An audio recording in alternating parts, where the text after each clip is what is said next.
먼저 시작은 국정농단 끝나지 않은 얘기입니다. 박 전 대통령이 인대 손상이 있다는 얘기가 나와서 저게 골라서 출석하는 작전이냐 아니냐 이런 얘기까지 나오고 있습니다. 저희가 화면으로 준비했는데 먼저 영상부터 보고 오겠습니다.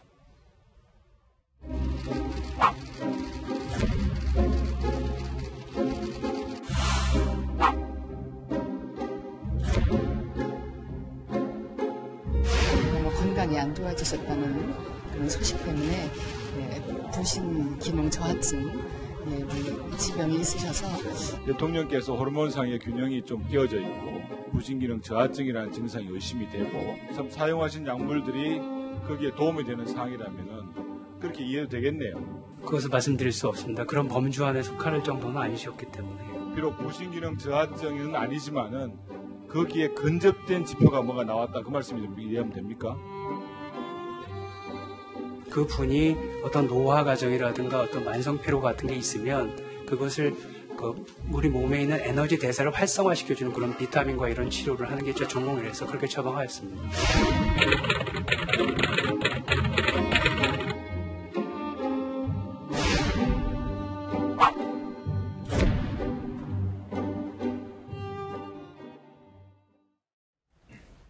박 전 대통령 발가락 부상 얘기 좀 생각보다 할 얘기가 많아서요. 오늘 소식과 관련해서 전문가 4분 새롭게 나오셨습니다. 어서 오십시오. 네, 안녕하세요.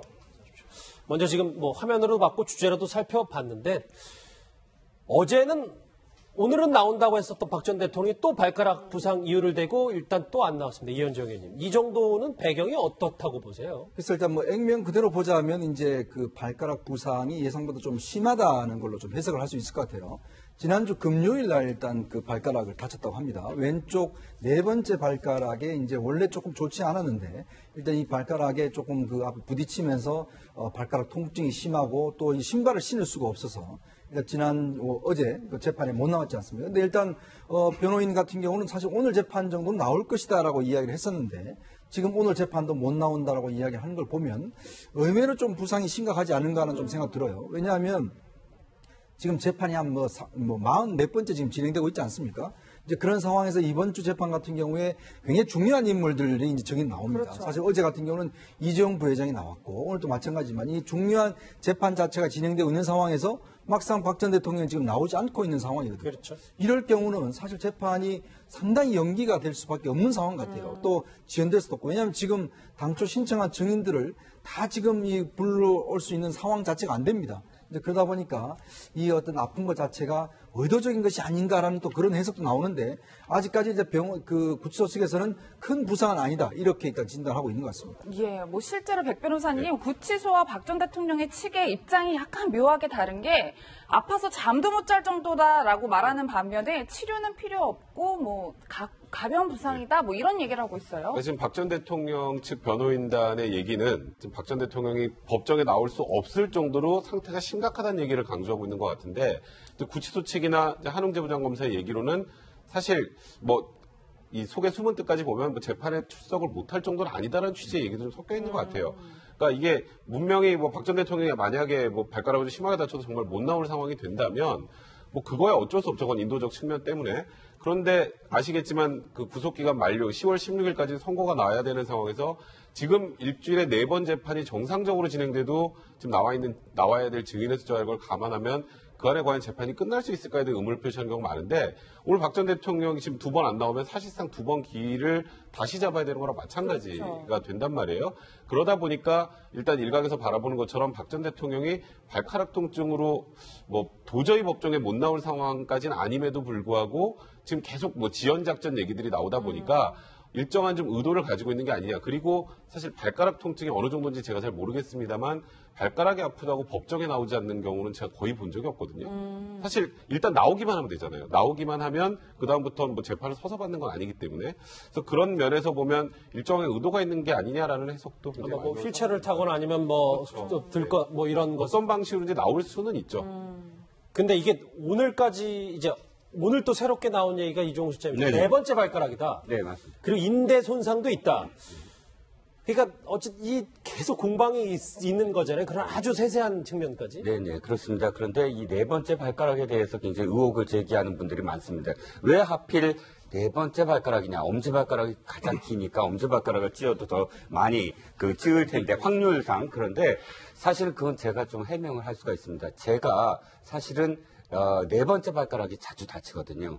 실제로 모서리라든지 혹은 뭐 책상 모서리, 의자 모서리 또는 문지방에 찧었을 때 주로 네 번째 발가락이 다치는 게 맞습니다. 그리고 굉장히 아파요. 정말 뭐 눈물 흘릴 정도로 아픈데 다친 곳이 또 계속 다쳐요, 보면은. 그래서 그 상처가 덧나는 경우가 많습니다. 제가 그런 경우인데요. 그런데 문제는 지금 구치소에서 얘기한 게 딱 맞습니다. 연고 바르면 나는 정도. 그러니까 이게 뼈에 손상이 가는 것이 아니니까 아프더라도 한 5분 정도 눈물 흘리면 딱 끝나지. 이것이 뭐 밤새 뭐 고통을 호소한다.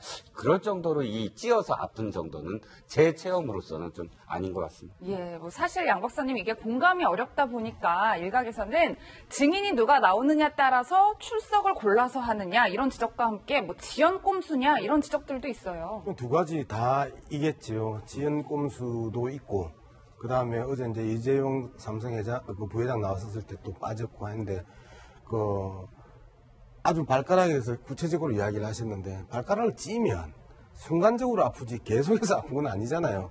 그런 게 기본적인 타박상의 영역인데, 좀 설득력 있는 해명을 통해서 재판의 불출석을 이야기를 하면, 국민들도 재판정도 사실상 이해를 할 수 있는 부분이 있는데 너무 터무니없는 이유를 가지고 그것도 구체적으로 구치소와 논쟁까지 벌이면서 네 번째 발가락을 가지고 국민들이 설왕설래하고 우리가 또 방송에서 네 번째 발가락이 다치기 쉬우냐 안 쉬우냐 그 다음에 법정에 나올 수 없을 정도로 고통스럽냐 안 고통스럽냐를 따져서 설명을 해야 되는 이 현실들이 참 참담하다. 저는 박 전 대통령이 좀 더 당당하고 의연하게 전직 대통령으로서의 그 위상과 풍모를 법정에서라도 좀 보여줬으면 좋겠는데 어떻게 집권 내내 그리고 탄핵 과정에서 그다음에 법정에서마저 저 수 없는 꼼수에 꼼수를 부리는지 참 참담하네요. 전직 대통령의 품격을 잃지 말아달라 뭐 이런 말씀이시군요. 발가락 부상 하나에도 그런데 이렇게 관심이 높은 이유는 역시 남은 재판의 변수가 될 박 전 대통령의 건강 문제 때문입니다. 이 국정조사 청문회 때 박 전 대통령 건강 관련 목소리 한번 들어보실까요? 불면증 있는 걸 아셨습니까? 알고 있습니다. 그 말은 대통령께서 피로를 자주 느끼시는 그런 체질이었다는 얘기십니까? 이병석 증인, 대통령이 평소에 불면증이 있습니까? 글쎄 불면증이라기보다도 그냥 피곤해 하셨죠. 그래서 밤에 잠을 잘 못 자고 그러시겠습니까? 그런 말씀을 저한테 항상 하시진 않았고요. 낮잠을 자주 주무시는 편입니까? 그건 전혀 몰랐습니다. 주치의가 그걸 모르면 어떻게 해요? 예, 뭐 사실 국정농단 사태가 불거지면서 박 전 대통령의 건강에 대한 관심이 참 많았는데 최근에 이루어진 건강검진에서 약간 문제가 있다 이런 지적들이 나왔다고 하더라고요. 일단 뭐 국정농단 사태가 사실 뭐 어려농단이라는 이야기 나올 정도로 박 전 대통령의 건강과 관련된 여러 가지 참 이 문제가 많이 등장했지 않습니까? 왜냐하면 특히 이제 자문이라든지 주치의라든지 이런 분들이 사실은 박 전 대통령의 증상을 제일 잘 알아야 되는데 아까 뭐 청문회 때 나온 증인들 이야기를 들어보면 사실 그분들이 잘 몰라요. 이제 그렇다 보니까 결국은 박 전 대통령이 정확히 어디가 아픈지도 사실은 모를 정도로 그래서 지금까지 이제 나온 이야기를 보면 이제 만성 신부정증 또 뭐 식도염이라든지 간 기능이라든지 뭐 이런 것들이 상당히 좀 안 좋다는 것이고 또 위 기능 자체가 상당히 좋지 않아서 그러니까 식사를 이제 제대로 못 한다. 그리고 소화를 제대로 못 시키기 때문에 식사를 천천히 하고 이것 때문에 사실은 다른 사람과 함께 겸상을 하지 않는다. 뭐 이런 것 정도로 이제 그동안 나온 이야기인데 일단 지금 만성 신부정증이 있으면 굉장히 피로를 빨리 느낍니다. 그러니까 보통 사람들보다. 특히 지금 이 재판 같은 경우에 굉장히 강하게 지금 이루어지고 있지 않습니까? 지난번 같은 경우는 사실은 혼자 좀 쓰러져서 사실 좀 잠깐 휴식도 하고 다시 올 정도로 했는데. 그랬죠. 일단 이 만성 신부정증 같은 경우는 이 독소 자체가 잘 해독이 안 됨으로 해서 피곤을 많이 느끼기 때문에 잘 졸기도 하고 그다음에 좀 피로증을 많이 느끼기도 합니다. 그렇기 때문에 실제로 박 전 대통령이 청와대 근무할 때 회의를 그렇게 많이 하지 않았어요.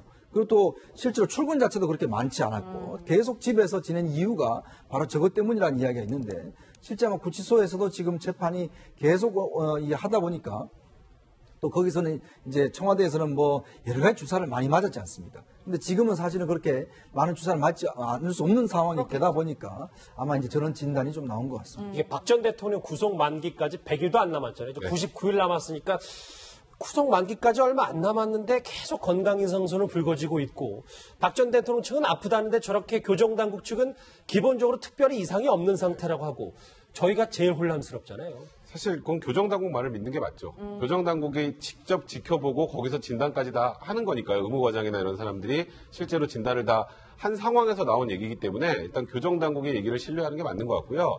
그러니까 저도 얼마 전에 기사 보니까 뭐 정신과적 질환까지 생겼다라는 막 그런 기사도 나오고 그러니까 그런 추측성 보도나 뭐 좀 의혹 보도가 나오다 보면 이게 또 정치적으로 이상하게 활용되는 경우도 많잖아요. 박 전 대통령이 이렇게 아픈데 뭐 이렇게 이 반인권적으로 재판을 뭐 밀고 간다라든지 저번 대선 때도 사실 이런 박 전 대통령 건강과 관련한 것들이 정치적으로 활용되게 됐잖아요. 그래서 교정당국에서는 그렇게 의혹이 확산되는 걸 차단하기 위해서 지금 이렇게 명확한 입장을 밝히는 거기 때문에 지금 현 시점에서는 뭐 박 전 대통령이 건강에 문제가 있을 정도다라는 거는 사실이 아니라고 봐야 될 것 같고요. 그리고 일단은 지금 박 전 대통령 측 변호인단이 계속 주 4회 재판이 너무 많다. 그리고 건강상의 이유로 좀 줄여야 된다라고 지금 계속 얘기를 하고 있는데 그런 주장에 약간 배치되는 것들이 이제 교정당국에서 계속 나오다 보니까 박 전 대통령 측이 조금 당혹스러울 수 있을 것 같긴 한데요. 사실 뭐 보석이 되든 아니면 나중에 뭐 구속기가 만료돼서 그 후에 석방에 대해 재판을 받든 뭐 건강상의로 줄여야 된다면 명확하게 그 병원 의료 차트와 관련해서 실제 박 전 대통령 건강 상태가 어떤지를 입증을 해서 재판부에 제출해야 가능한 거지 지금 이런 설만 가지고는 그게 되는 것도 아니라고 봐야 될 것 같습니다. 예, 뭐 실제로 저희 사회부의 김유빈 기자의 단독 보도에 의하면 박 전 대통령이 구치소 안에서 식사는 제대로 못하고 뭐 두유나 우유 같은 유제품 또 과일을 섭취하고 있다 이런 기사가 있었어요. 네, 그렇습니다. 이제 그 그러니까 구치소에서 허락하는 한의 과일들 그러니까 판매되는 그 내부에서 판매되는 과일 제철 과일인데 최근에는 뭐 사과라든지 혹은 참외 등을 먹고 또 이제 말씀하셨듯이 유제품 위주로 해서 우유, 두유, 요거트 같은 것을 주로 끼니 대신 먹는다 이렇게 이제 보도가 됐죠. 그러니까 대신 먹는다고 해서 뭐 끼니를 전혀 안 먹는 건 아닌 것 같고요. 워낙에 박 전 대통령의 이 식사량이 많지는 않은 것으로 알려졌어요. 박 전 대통령이 가장 힘들어하는 부분이 뭐냐면 시장에 갔을 때 시장에 가면 왜 분식집 이나 음식점 가서 사실 한 입씩 다 이렇게 먹여주잖아요. 시장 상인들이. 그런데 그거를 먹는 것을 사실 좀 힘들어 하셨던 게 맛있게는 겉으로 먹는데 워낙에 식사량이 많지 않으시기 때문에 그걸 다 들어주다 보면은 나중에 이제 좀 힘들어 하시는 그럴 정도로서 양은 좀 많지 않았거든요. 그래서 처음부터 이제 구치소에 가서 어떤 식사량이 좀 줄었다 뭐 이런 어떤 보도도 나왔지만 그거는 어떤 의미에서는 이제 원래의 박 전 대통령의 어떤 식사량이 많지 않았기 때문에 아예 안 먹는 그런 정도의 어떤 식사량은 아닌 것으로 좀 보여지고요. 네. 현재 저도 이제 사실 이제 재판부에서 계속 그렇다면 힘들면 이 기록을 내라까지 진료 기록을 내라 하는데 아직은 변호인 측에서 기록을 내지 않고 있습니다. 예, 백 변호사님 실제로 구치소에 있는 피고인들을 많이 만나보셨을 텐데 이렇게 식사에 어려움을 겪고 유제품으로 대신 끼니를 챙기는 분들을 좀 보신 적이 있나요? 거의 본 적 없습니다. 원래 보통은 이런 표현이 맞는 거 같아요. 주는 대로 먹습니다, 원래.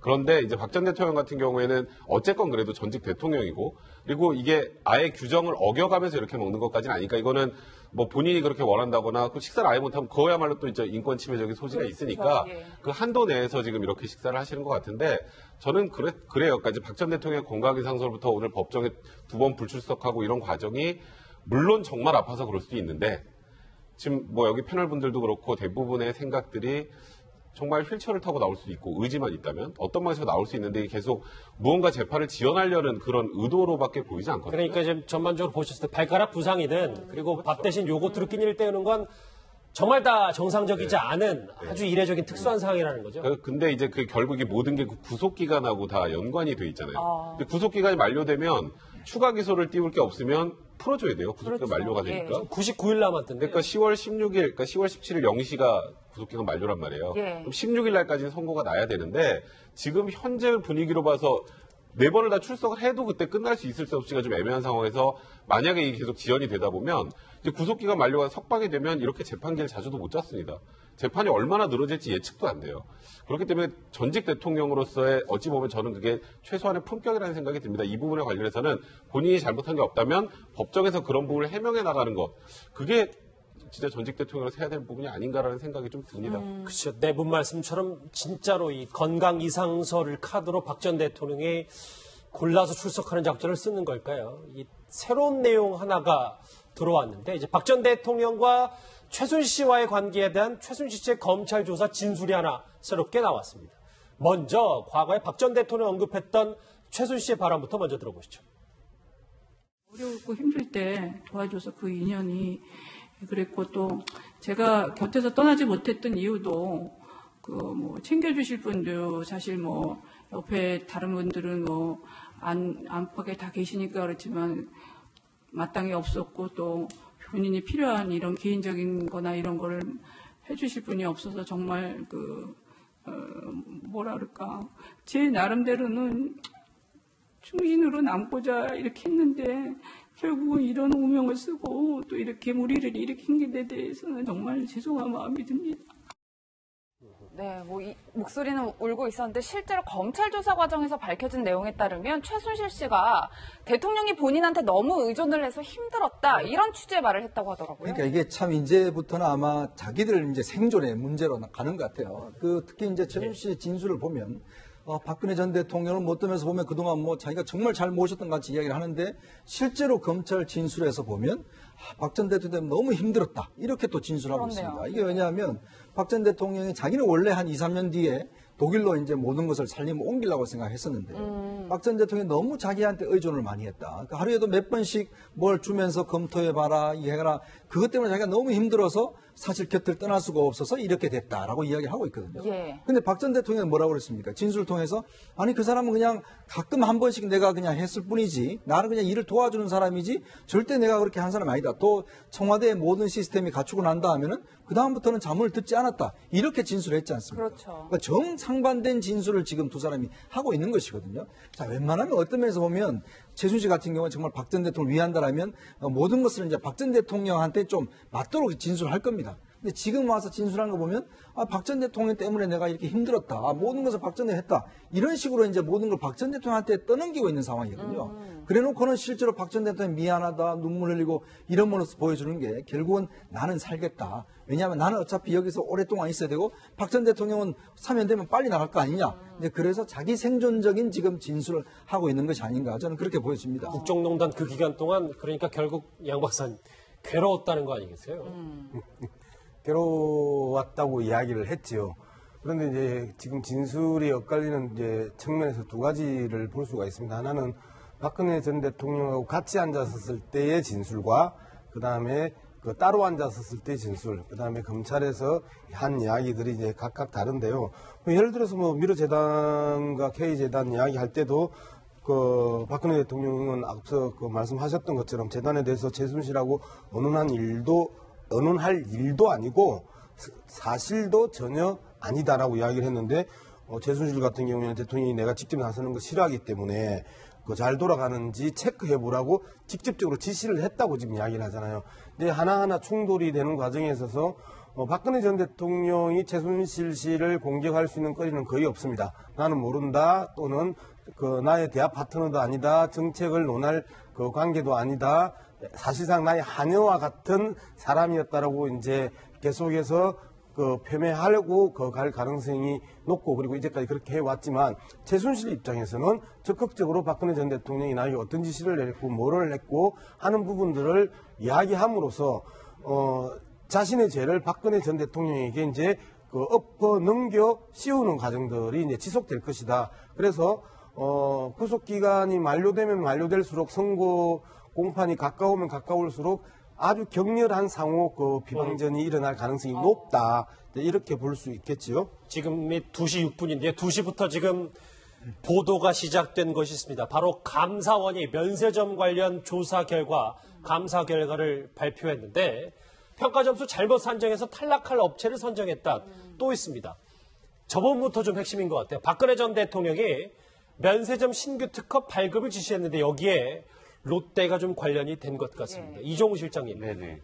요 브리핑 결과를 지금 국정농단 이 관련하고 연관이 질 수 있지 않겠습니까? 네, 그럴 수밖에 없죠. 우리는 지금 짐작은 하고 있으나 사실인지는 아직 확인이 안 됐던 부분이 바로 면세점과 관련해서 롯데에 그러니까 이 재단 출연금을 요구했다 이 사실인데요. 오늘 감사원이 사실은 좀 충격적인 어떤 발표를 한 셈입니다. 그러니까 1차, 2차, 3차의 면세점 선정 과정이 모두 다 잘못됐다. 심사 과정이 모두 다 특정 업체에 유리하게 하기 위해서 어쨌든 심사 점수를 조작을 하거나 또는 부풀리거나 해서 예를 들어서 1차 때 롯데를 떨어뜨려 버리는 것이죠. 그러니까 1차 때 당연히 지금 원래대로 한다면 공정하게 했다면 롯데가 붙어야 됐는데 일부러 롯데를 떨어뜨린 다음에 독대를 해서 그다음에 그 재단과 관련한 출연금 얘기를 한 다음에 원래 이 2차 선정 기준이 그 과정이 없었는데도 불구하고 박근혜 대통령이 특별히 관세청에 얘기도 안 하고 특별히 지시를 해서 롯데를 다시 한번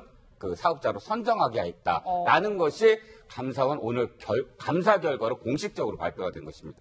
그러니까 원래 떨어뜨릴 기업도 아닌데 일부러 떨어뜨려서 출연금을 요구하고 그 대가로 다시 롯데 월드타워점 면세점을 열게 한 건데 사실 이 국정농단 청문회에서도 국정조사 청문회에서도 신동민 회장이 면세점 관련해서 이런 얘기를 한 적이 있습니다. 그 목소리 한번 들어보실까요? 2015년 11월에 40억을 지금 출연을 했는데 그 미르나 이런데요. 잠실 면세점 사업심사에서 탈락했어요. 그래서 금년도 3월에 대통령 독대하신 거는 본인이 하신 겁니까?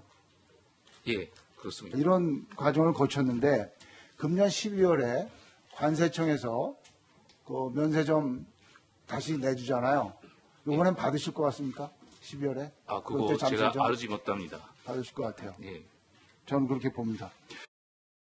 예, 뭐 일단 그 내용만 보면 합격할 만한 곳이 합격이 안 됐고 독대한 이후에 다시 합격이 됐다는 소리인데 롯데 입장에서도 굉장히 억울했을 것 같아요. 이게 이제 전형적인 국가 권력이 어떤 그 기업체, 어떤 이 갑질을 한 행태 아니겠습니까? 그리고 롯데 면세점이 우리나라 최고의 면세점입니다. 많은 매출을 한 2조 원 가까운 매출 올리고 있고 지금 현재 있는 소공동과 잠실점 두 개의 면세점이 있지 않습니까? 예. 잠실 같은 경우는 잠실 타워에 이제 설치되게 돼 있었거든요. 근데 문제는 잠실점의 면허를 취소를 합니다. 근데 지금 취소를 어떻게 했냐면 정말 그 공정한 점수에 따라서 취소한 게 아니라 여기에 국가 권력 개입을 한 거죠. 결국 관세청이 점수를 기재부의 지시에 따라서 조작을 해서 결국 떨어뜨려 놓고 그 떨어뜨린 상황에서 이제 왜냐하면 이게 철수를 하게 되면 그때 그 근로자들이 뭐 상당히 거의 1000여 명 가까운 근로자들이 다 해고가 됐어요. 그리고 업체가 철수가 했지 않습니까? 예. 롯데로서는 어마어마한 그 어떤 피해를 본 것이죠. 그렇죠. 왜 그러냐면 당시에 또 여론이 이 신동민 형제가 이제 형제간 다툼이 심하다 보니까 뭐 당연히 이제 그렇게 된다라는 또 여론의 어떤 이게 등도 엎은 거죠. 그러니까 결국은 이제 청와대 측에서 이런 여론의 등을 엎고 면세점 탈락을 시킨 거예요. 근데 알고 봤더니 그렇죠. 그 와중에 결국은 다시 이제 신동민 회장을 청와대로 불러서 결국 이 어떤 출자를 하게 하고 다시 심사를 해서 주게 된 이거야말로 어떤 면에서 보면 뭐 조폭들이 하는 똑같은 짓 아니겠습니까? 이런 행위는 국가 권력이 어떻게 개입을 했고 더군다나 공무원들 이런 과정에서 개입을 했고 결국 이런 식의 어떤 그 불공정 심사를 했다는 것은 앞으로 국가의 어떤 심사 과정에 대한 이 심각한 사실은 어떤 그 믿지 못하는 불신의 어떤 그런 자초하는 것이라 보거든요. 그래서 이번 감사원 결과를 보면 이 또다시 국정농단에 정말 이 정부 기관이 어떻게 개입했는지를 여실히 보여주고 있는 것 같습니다. 저걸 보니까 안종범 당시 수석이 지시를 받아서 했다고 하더라고요. 속보정 한번 보시면 다음 거 한번 보실까요? 아까 제가 잠깐 읽었었는데 양문석 박사님. 저기 감사원 결과 말고 감사원이 최순실 관련해서 아직까지 정확하게 개입 여부를 조사 안 했지만 다음 속보 한번 볼게요. 의심할 여지가 있다라고 했어요. 저 부분은 저희가 어떻게 받아들여야 됩니까? 어쨌든 뭐 최순실 씨 개입 여부 떠나서 좀 이 부분에서 좀 설명을 하고 갑시다. 그 인허가 심사 과정에 있어서 평가 점수 산정을 잘못 계산할 가능성은 저는 0.01%도 없다고 생각을 합니다. 뭐 방송통신위원회 같은 경우도 수많은 인허가 그 심사를 하는데요. 심사위원회가 구성되고 그리고 심사위원회에서 보고 그다음에 실무자들이 보고 그다음에 과장이 보고 국장이 보고까지가 철저하게 다 보거든요.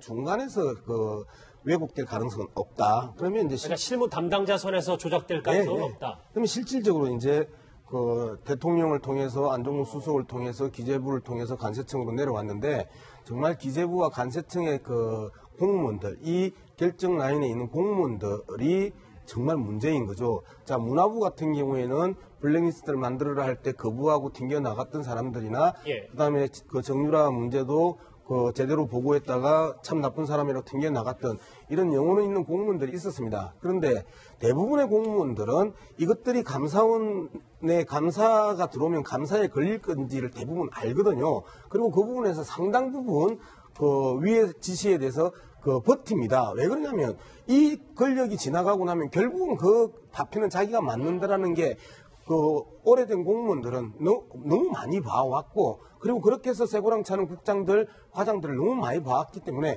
버팁니다. 그런데 어떻게 기재부와 관세청의 이 심사 라인들이 이렇게 그 쉽게 조작을 하고 산정을 잘못할 수 있을까? 이 부분에 대해서는 저는 명확하게 감사 결과가 검찰에 고발돼야 되고 그리고 그 검찰 고발 과정에 있어서 이 결정 라인에 있는 전 공무원에 대한 징계를 하지 않으면 이후에도 권력에 따라서 그 입맛대로 법을 집행할 수 있는 여지를 남겨두는 거기 때문에 철저하고 엄중하게 수사해서 엄벌에 처해야 된다. 그렇지 않으면 이 부분들은 정말 두고두고 그 국가 사회에 있어서 그 악영향을 미칠 수 있다라는 부분을 꼭 지적하고 싶네요. 감사원은 오늘 어쨌든 그 어떤 식으로 조작을 했는가에 대해서 구체적으로 두 가지 사실을 적시를 했고 관련해서 관세청장을 지금 고발키로 했다. 예, 뭐 실제로 이런 면세점 특허 관련한 사건이 2015년에 있었던 일이란 말이에요. 근데 뭐 오늘 밝혀진 게 천만다행이다 이런 생각을 할 수도 있겠지만 좀 그때 진작에 알아채고 좀 제재를 했으면 어땠을까? 왜 이제야 발표를 할 수밖에 없을까? 이런 좀 안타까움도 있어요. 사실 국정농단 사건이 세상에 알려지고 그게 작년 10월 정도죠. 그 뭐 태블릿 PC가 나오기 시작하면서 이제 본격적으로 수사도 급물살을 탔었죠. 기억할지 모르겠는데 그때 국정농단 사태 딱 터졌을 때 최초의 배당받은 게 지금 한웅재 부장이 있었던 형사 8부입니다. 예. 거기에서 평검사 2명이 시작을 했던 일이에요. 그러다가 이제 말 그대로 정말 빼도 박도 못할 증거가 나오니까 이제 검찰에서도 이제 수사본부 같은 것을 만들고 그러면서 본격적으로 수사가 진행된 거죠. 지금 말씀하셨던 것처럼 2015년 7월, 11월 이 당시에 면세점 심사 과정이 뭐가 잘못됐다라는 거 알려졌어도 그게 수사건, 감사건 할 수 있었을까요? 그 정권 하에서? 예. 근데 그러다 보니까 이게 지금에 와서야 이제 드러나게 된 건데 사실 저도 이 감사 결과 정말 믿기지가 않아요. 이거는. 믿기지가 않으나 이런 일이 현실로 가능했다는 거 조금 전에 말씀하셨던 것처럼 한두 명이 개입해서 할 수 있는 문제가 아니잖아요. 그러니까 국가 권력이 말 그대로 사유화된 거나 마찬가지입니다. 예. 그러니까 롯데 면세점 사실 면세점 하면 생각나는 게 롯데 면세점이지만 그 당시에 형제난이 있으니 아 여기는 충분히 날려도 여론이 그렇게 나쁘지 않을 거야. 그렇게 그냥 심사 과정 조작해서 날리고 그리고 2016년 3월에 신동빈 회장이 어쩔 수 없이 독대를 해야죠. 면세점 살려야 될 거 아니에요.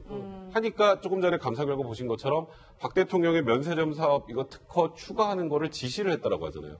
아니 면세점을 날린 이유가 면세점 너무 많으니까 그리고 좀 제대로 된 사업자들만 면세점을 하게 하자라고 결정했다가 날려놓고 다음에 다시 추가시켜서 붙여주는 게 말이 됩니까? 그러니까 이게 말 그대로 국가 권력을 사유하는 과정이었다고 생각할 수밖에 없기 때문에 정말 이 부분에 대해서는 비난받아 왔다는 생각. 사실 최순실 씨가 뭐 지금까지 손이 안 뻗은 돈이 없기 때문에 면세점 사업도 그랬고 뭐 여지가 있다고 하는데 예, 희연정 의원님. 그러니까 이게 지금 관세청장이 천모 관세청장이 사실은 최순실 씨가 고영태를 통해서 사실 임명한 거 아니겠습니까? 예. 이게 보면 우리가 이제 예전에 이야기할 때는 이제 본인의 사업과 관련해서 이제 좀 어떤 잘 들어올 수 있도록 그렇게 해서 이제 우리가 이제 했다라고 이제 해석을 했었는데 그랬죠. 지금이 드러난 걸 보면 우리가 너무 작게 생각한 거예요. 실제로 이 최순실 씨가 대단하네요. 예. 더 큰 것들을 생각한 거죠. 그렇네요. 결국 관세청장을 임명을 해놔놓고 그 관세청장이 결국 면세점 사업에 관여하게 하고 그 롯데를 떨어뜨린 다음에 다시 붙여주는 과정에서 본인이 이득을 취하고 이 과정을 보면 결국 최순실 씨가 국정농단을 하면서 큰 그림을 그리고 있었던 것이죠. 그러니까 결국 우리도 도대체 그까지는 도저히 못 따라갔는데 결국은 보면 이 국정농단의 전체 어떤 큰 그림 중에서 정말 한 부분이 오늘 또다시 밝혀진 것 같습니다. 면세점 사업에까지 손을 미친 것 같은 최순실 씨 얘기 관련 국정농단 얘기까지 짚어봤습니다. 이건 좀